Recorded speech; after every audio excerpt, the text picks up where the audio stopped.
හොඳයි අද මම කතා කරන්නේදී ස්පෝර්ට් ඉන්ජරි ගැන. ස්පෝර්ට් ඉන්ජරි ගැන මොනවද කියලා බැලුවොත් එහෙම සන්ධි, වටක, අස්ථි, පේශි ආශ්‍රිත ක්‍රීඩාවක් එහෙම නැත්නම් ව්‍යායාමයක් කරද්දී ඇති වෙන්න පුළුවන් ආබාධ වලට කියනවා. ඒකෝට ඉස්සර වගේ නෙමේ අද කාලේ ගොඩාක් ඇක්ටිවිටීස් කරනවා වයස් පරාසයක් කිසිම වයස් පරාසයක් නැතුව හැමෝම වගේ ස්පෝර්ට්ස් වලට යොමු වෙලා තියෙනවා.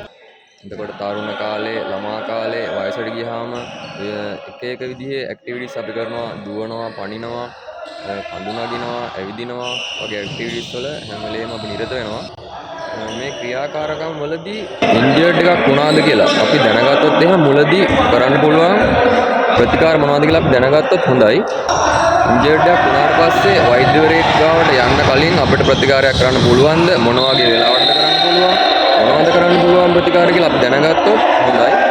එහෙම කරනවා නම් ඒ මොනවද කරන්න පුළුවන් කියලා ඔයාලට දැනුවත් කරන්නයි මගේ අද බලාපොරොත්තුව. අපි ගත්තොත් එහෙම අපේ සන්ධි එතකොට අස්ථි, පේශි, කණ්ඩරා මේවාගෙන් තමයි අපි එක තැනක ඉඳලා තවත් තැනකට යන්න අපිට උවමනා වෙන්නේ. එතකොට සුම්බා, බැලේ, ඩාන්සින්, ස්පෝර්ට්ස් මේ හැම දෙයකටම මේ සන්ධි, අස්ථි, පේශි, කණ්ඩරා අපිට උවමනා වෙනවා.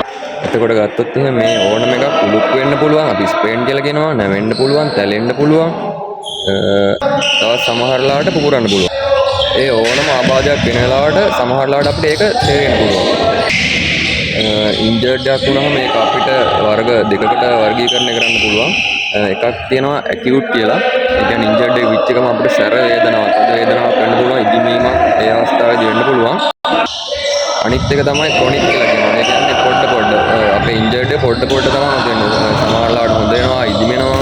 ජිම් එකකට ගිහපුවාම පොඩි වේදනාවල් එනවා. මේ අවස්ථා දෙක අපි හරියට තේරුම් ගන්න ඕන. ඒකට මොනවද කරන්න ඕන, මොනවද කරන්න නැතුව ඉන්න ඕන. ඇකියුට් අවස්ථාවේදී කරන්න පුළුවන් දේවල්, ක්‍රොනික් අවස්ථාවේදී කරන්න පුළුවන් දේවල්, ඇකියුට් අවස්ථාවේ නොකර ඉන්න ඕන මොනවද කියලා අපි තේරුම් ගන්න ඕනේ. ධනහිසකට ඉන්ජර්ඩ් එකක් වුණාම ඇකියුට් අවස්ථාවේදී කණ්ඩරා, ඒ කියන්නේ ලිගමන්ට්, ACL එක, PCL එක ඉරෙන්න පුළුවන්. අපිට ඒ වගේ අවස්ථාවට වැඩක් කරන්න අපේ මූවමන්ට් එක කරන්න බෑ. ඉදිමිලා එනවා, වැඩක් කරගන්න බෑ, වේදනාව එනවා. ඒ වගේ වෙලාවට අපිට කොහොමද දැනෙනවා මේ වගේ වෙලාවට වෛද්‍යවරයෙක් ළඟට යන්න ඕන, ප්‍රතිකාරයක් කරගන්න ඕන කියලා. ඒ වගේම සමහර වෙලාවට ක්‍රොනික් අවස්ථාවකදී ස්පෝර්ට් ඉන්ජරි එකක් වුණාම తాවකාලික වේදනානාශක අරගෙන අයිස් ප්‍රතිකාර කරලා ඒ දවස් 3න් පස්සේ හොඳ වෙනකොට ඉදිමිම වෙනම දිනවනම් වෛද්‍ය ප්‍රතිකාර ගන්න එක අනිවාර්යෙන් කරන්න ඕන. ස්පෝර්ට් ඉන්ජර්ඩ් එකක් වැඩිපුරම වෙන්නේ ක්‍රීඩාවක් කරන්න යනකොට නිසි ආකාරව වෝම් අප් එක. ඒ කියන්නේ මාංශ පේශි උණුසුම් කිරීම කරන්නේ නැති වෙන තමයි ගොඩක් දුරට ඉන්ජර්ඩ් එකක් වෙන්නේ. ඒ වගේ අවස්ථාවල తాවකාලිකව අයිස් ප්‍රතිකාරයක් අපිට කරන්න පුළුවන්.